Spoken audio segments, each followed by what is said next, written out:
काम होता है कोई।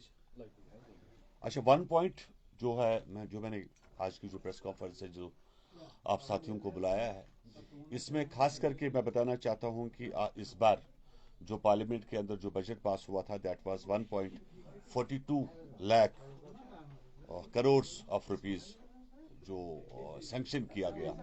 और आपको याद होगा कि पिछले साल भी मैंने इसी बजट पे बात की थी, और जब मैंने ये भी कहा था आपको कि वो सभी पैसा जो डेवलपमेंट के नाम पे जम्मू कश्मीर के लिए आया, वो सब डेवलपमेंट्स पे नहीं, बल्कि जो बाहर से आने वाले मेहमान हैं उनके ऊपर जो खर्चा आता है आपका पर पर्सन का, जो हमने कॉस्ट निकाला है कि उसकी खाली गाड़ी जो चलती है, जो डेलीगेशंस यहाँ आते हैं उनका अपनी गाड़ी का जो खर्चा आता है वो 6,000 रुपये का आता है।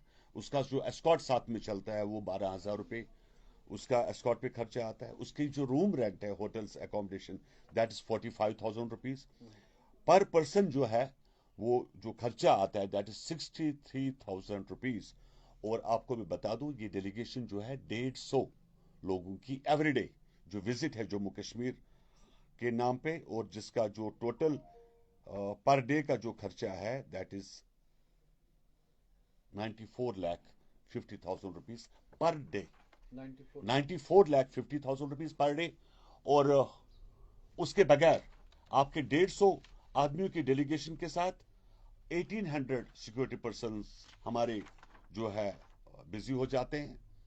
और आपका जो आप बता रहे हैं कि जो पार्लियामेंट से आपने जो फंड्स भेजे हैं जम्मू कश्मीर के नाम पे, और ये जो ऑलमोस्ट करोड़ों रुपया जो इस डेलीगेशन के ऊपर, और इनके टूर रहते हैं जम्मू कश्मीर के नाम पे। और वो टूर क्या है, टुलिप गार्डन का है, पहलगाम का है, गुलमर्ग का है, सोनमर्ग का है, and that is their tour. मेरी गुजारिश है गवर्नमेंट ऑफ इंडिया से कि ये जो आप पार्लियामेंट, ये जो बजट आप दे रहे हैं 1.42 लाख करोड़ का, इट इज नथिंग। जिस हिसाब से जो डेलीगेशन यहां आ रही है, या तो इस पैसे को बढ़ाया जाए, उसके बाद आपकी जो सबसे बड़ी तकलीफ जो जम्मू कश्मीर में जो पिछले 2 सालों से, क्योंकि लास्ट ईयर भी मैंने आपको सब हिसाब दिया था कि कितना बजट आया, कितना खर्चा हुआ, और कितना जो है बाहर की डेलीगेशंस के ऊपर खर्चा हुआ।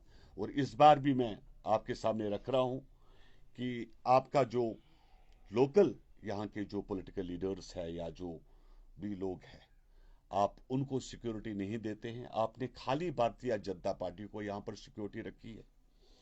8,000 people has been killed only from national conference.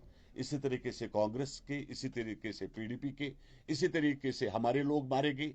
लेकिन सिक्योरिटी जो है खाली भारतीय जनता पार्टी वालों को दिया जाता है।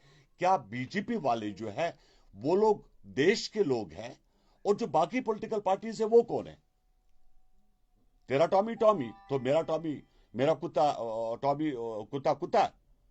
तो ये गवर्नमेंट ऑफ इंडिया जो ये पॉलिसीज आपने जो ये नेगेटिव पॉलिसी जो रखी है, इनको चेंज करना पड़ेगा। ये सोचना पड़ेगा आपको, या तो सभी लोगों को अकोमोडेट आप करिए, जो बाकी पॉलिटिकल पार्टीज है उनको भी अकोमोडेट करें। ये जो आप सोतेला व्यवहार जो कर रहा है देश के गृह मंत्री जी, मैं राज्यपाल जी से मेरी अपील है, एक तरफ से आप सेक्रेटरीट पे पार्लियामेंट में बता रहे हैं 1.42 लाख करोड़, दूसरी तरफ से ये पैसा जो है आप अपने लोगों के ऊपर यूटिलाइज कर रहे हैं, नाम दे रहे हैं जम्मू कश्मीर का। और जब अगस्त, जून, जुलाई, अगस्त जब पहुंचेगा, तब आप बताएंगे हमारे पास फंड्स थे। रोड्स कोई बनेगा नहीं, ब्रिज कोई बनेगा नहीं, स्कूल बनेगा नहीं, अस्पताल बनेगा नहीं। तो जेएंड के, जम्मू और कश्मीर को बदनाम करने का क्या मतलब? पार्लियामेंट में अनाउंस करने का, धोखा देने का क्या मतलब? एंड सेकंड, आप जानबूझकर पॉलिटिकल किलिंग्स करवा रहे हैं।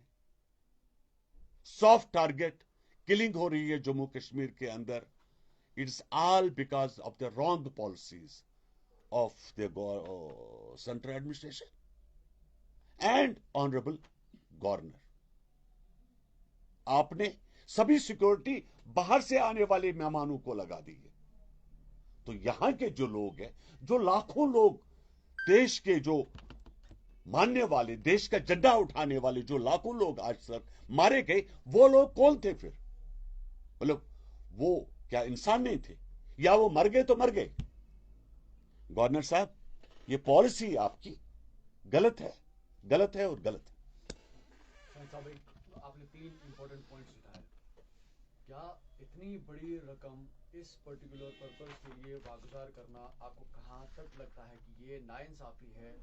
एक विजिट के लिए इतनी बड़ी रकम को अलॉट करना, उस बजाय यहाँ पे जो हमें रिक्वायरमेंट है, जैसे आग लगी 5-7 जगह पे श्रीनगर में, क्या उन चीज़ों को लेकर सीरियस नहीं होना चाहिए था? उन चीज़ों को लेकर एक अलग से जो है बजट की अलॉटमेंट नहीं होनी चाहिए जहाँ पे लोगों की रिहैबिलिटेशन हो जाए? बिल्कुल बिल्कुल बिल्कुल, मैं आपकी बात को बिल्कुल सही मानता हूं। आपका यहां आते समय आपने जीरो ब्रिज जरूर क्रॉस किया होगा। आपने देखा होगा जीरो ब्रिज के अंदर 2-2 फुट के गड्ढे हैं। मतलब जो मेन लाल चौक के अंदर जो हार्ट ऑफ द सिटी, आप इस जीरो ब्रिज को ठीक नहीं कर सकते, तो जम्मू कश्मीर के लोगों को बदनाम करने का क्या मतलब?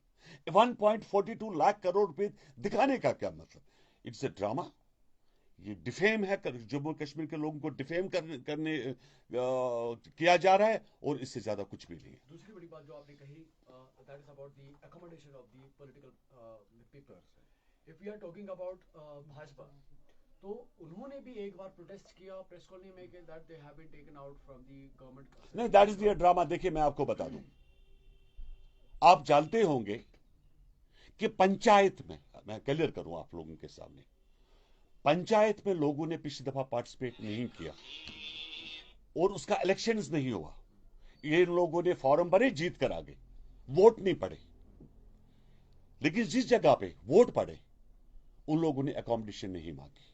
लेकिन दूसरी बात पे क्लियर करना चाहता हूं, जो ये लोग थे भाजपा के जिनने प्रोटेस्ट किया, कुछ चंद लोग थे, और क्योंकि इन सबों को अकोमोडेशन दी गई है, सिक्योरिटी दी गई है, 3-3, 4-4 लोग सिक्योरिटी, बुलेट प्रूफ गाड़ियां इन लोगों के पास है। मुझे लग रहा है कि दैट वाज ए ड्रामा। वो एक न्यूज फैलाने की वाली बात थी, बाकी कोई इनको जरूरत नहीं है। आप देखिए आज की डेट में, मैं पूछना चाहता हूं, who is Ashok Kaul? In what category? He is not a MLA, he is not a minister. आपने किस कैपेसिटी में उसे सर्किट हाउस में अकोमोडेशन दिए है? neither he is an ex-MLA nor he is ex-minister. In what capacity he is having accommodation in circuit house? तो ये सब जो है भाजपा वाले अपने लिए कर रहे हैं, नॉट और किसी के लिए नहीं कर रहे। ये सारी चीजें एक पॉइंट तक लीड करती हैं, that is the killing. Yes, killing को अगर हम लेते हैं एज ए लोकल पर्सन, आपको भी देखेंगे, आप ये यहाँ किसी में लेते हैं, जब एक ड्राइवर को मारा जा सकता है, उस पर हमला हो सकता है, तो आप पे क्यों नहीं? अगर ये चीज एक सीरियस पॉइंट है, तो गवर्नमेंट इस चीज को संजीदा क्यों नहीं? मैं बता रहा हूं, यह तो दिल्ली वालों को कोई बताने वाला नहीं है। It is the failure of MHA and the failure of honourable governor. बहुत बहुत शुक्रिया आपका। Thank you.